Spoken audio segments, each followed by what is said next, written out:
Robô gigante é uma das paradas mais legais que existem. Eu, por exemplo, sou de uma geração que cresceu assistindo os Power Rangers. E sempre que eles tinham um problema, eles apelavam para os Megazords.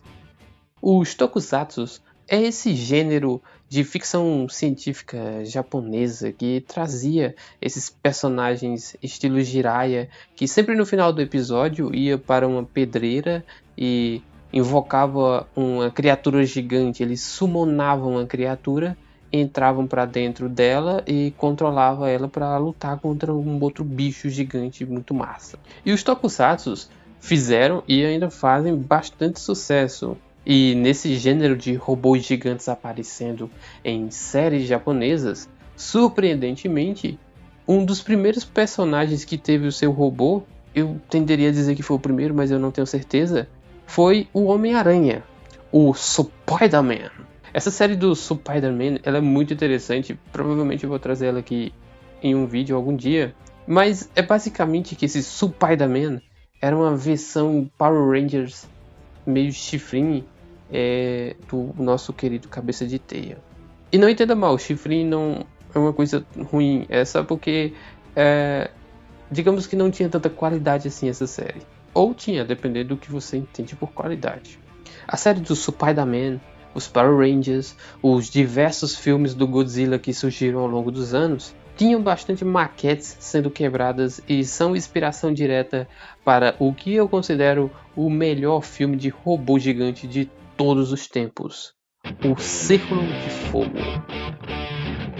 Dirigido pelo muito bom diretor Guilherme Del Toro, Pacific Rim, ou Círculo de Fogo, é um filme lá de 2013 que se passa no ano de 2018. Nesse então futuro, monstros gigantes invadem a Terra sem aparente pretensão alguma, causando apenas destruição.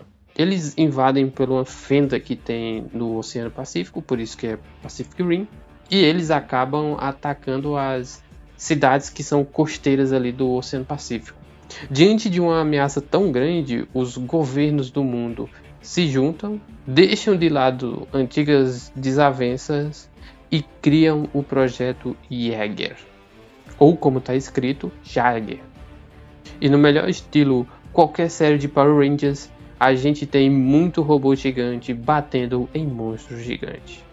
Quem já viu aí na internet vídeos sobre exoesqueletos, ou então aquelas armaduras tipo a do Homem de Ferro, deve imaginar que você mover um negócio de metal pesado deve gastar muita energia e obviamente um ser humano não conseguiria se mover com tanta facilidade. E esse é um ponto que Círculo de Fogo acerta muito, porque por trás daqueles robôs gigantes a gente tem os pilotos, e são pilotos no plural, tem que ter mais de um.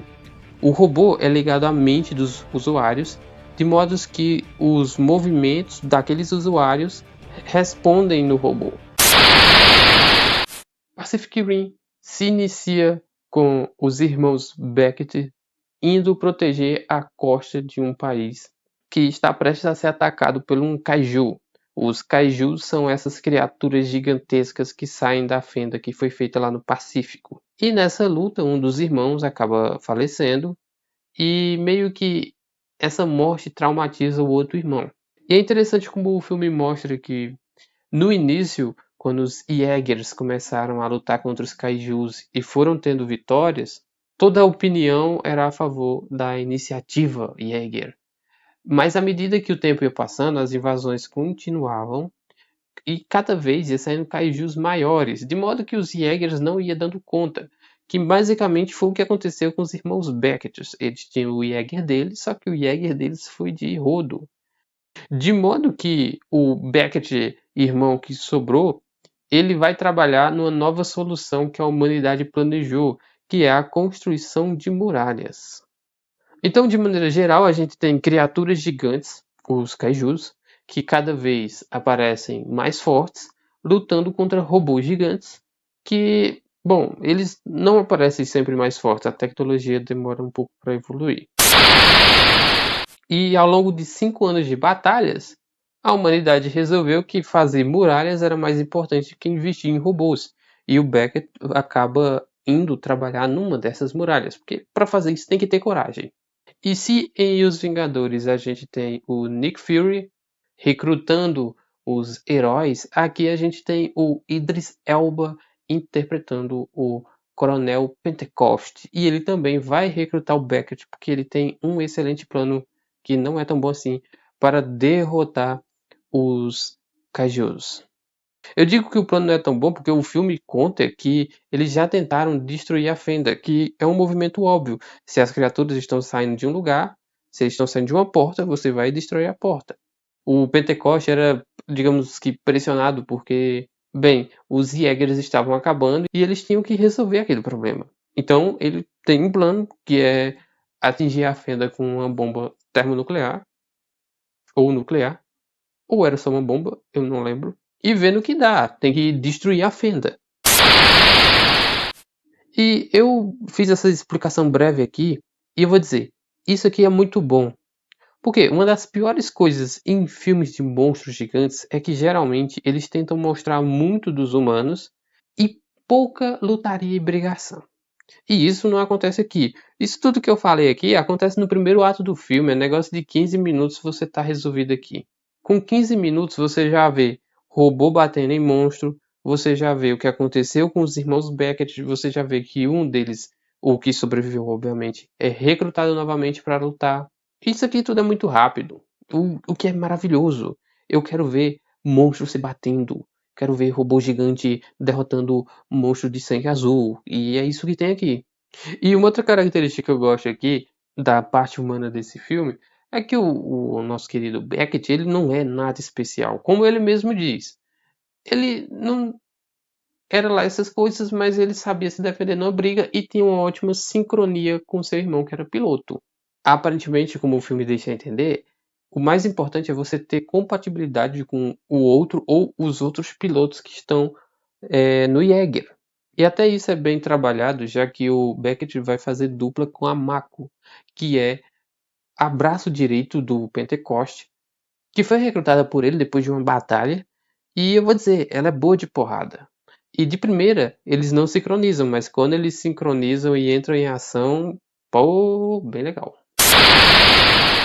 Depois desse recrutamento da Mako, esse filme vira um excelente filme de ação. A progressão do filme é muito boa, porque assim, você tem a iniciativa lá, Jäger, e eles têm 4 Jägers. E 2 Kaijus vão atacar Tóquio. Então eles fazem o seguinte: Mako e Beckett ainda não estão prontos. A gente tem 3 outros pilotos, ou 3 outras equipes de pilotos que são mais experientes. Então a gente vai mandar eles, 2 vão lutar, o outro vai ficar só de aguardo. Só que esses kaijus que sobraram eram embaçados, eles eram grandes, eles tinham sangue azul, eles voavam e eles soltavam pulsos eletromagnéticos. E para quem não sabe como funciona um pulso eletromagnético, ele corta toda a energia de um determinado sistema. E esse pulso eletromagnético, ele desativa aqueles robôs que são movidos à eletricidade. E coincidentemente ou não, o único robô analógico que tinha era o Gypsy, que é o robô do Beckett e da Mako. E eu vou dizer, essa batalha da dupla Mako e Beckett versus 2 kaijus funciona tudo muito bem. A fotografia é bonita, as cenas são bonitas, o CGI é muito bom. Quando você vê os bichos trocando soco, dá pra sentir o impacto dos golpes. Além de tudo isso, essa cena de luta termina com um robô caindo do céu num estádio de futebol depois de ter espancado 2 kaijus. E eu nem tô falando o fato que o robô gigante pega um navio pra bater num kaiju. Cara, isso é muito massa. Você imagina uma coisa mais massa do que isso? Com esse segundo ato sendo tão alto, a parte final tem que seguir, tem que manter o nível. E na minha opinião, ele segue bem. Os 2 Jägers que sobram depois da luta em Tóquio, vão até a fenda para a batalha final. Os cientistas aqui desse filme, que tem até bastante tempo de tela, eles descobriram que essas criaturas eram apenas o começo. Elas eram batedores que iriam até a Terra para limpar a superfície para depois a invasão de verdade iniciar. E essa batalha final e decisiva no oceano carrega todo esse peso. E aqui a gente tem outra batalha bastante interessante. A gente tem Jäger cortando cabeça de kaiju, depois sai arrastando usando uma espada como muleta e usa o kaiju como chave para abrir a fenda, porque foi a descoberta dos cientistas que você só atravessava a fenda com sangue de kaiju. Tem a explosão de uma bomba no oceano, que o oceano limpa. Beleza que aquilo ali causa um tsunami em algum lugar do mundo, mas isso não vem ao caso agora. E assim, pra mim que cresci assistindo Power Rangers, que era sempre eles destruindo a mesma pedreira, ou então eles sempre destruindo a mesma maquete ali, é muito massa ver os efeitos especiais de Círculo de Fogo, que funcionam todos muito bem. No resumo da história, o Beckett consegue fazer o Gypsy atravessar a fenda com a cabeça de um kaiju. Ele, o Gypsy, que é o robozão, é movido por um reator nuclear, então ele consegue explodir e destruir essa fenda. E milagrosamente o Beckett consegue voltar até a superfície. Na verdade, até a superfície da água, né? E ser resgatado.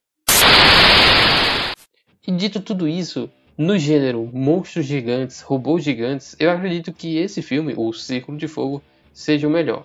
Muito porque boa parte do filme é focado nas lutas e não nas relações humanas. Eu me divirto com alguns desses filmes, tipo Godzilla vs Kong, Kong Ilha da Caveira, até Transformers, mas de maneira geral acredito que esse seja o que mais me agrada. E claro, quando um filme faz muito sucesso, ele tem uma continuação, que eu prefiro só não falar sobre. Mas e aí, você gosta desse filme? Se chegou até aqui, não custa nada dar o like no vídeo, se inscrever no canal, dar sua opinião aí nos comentários e até a próxima.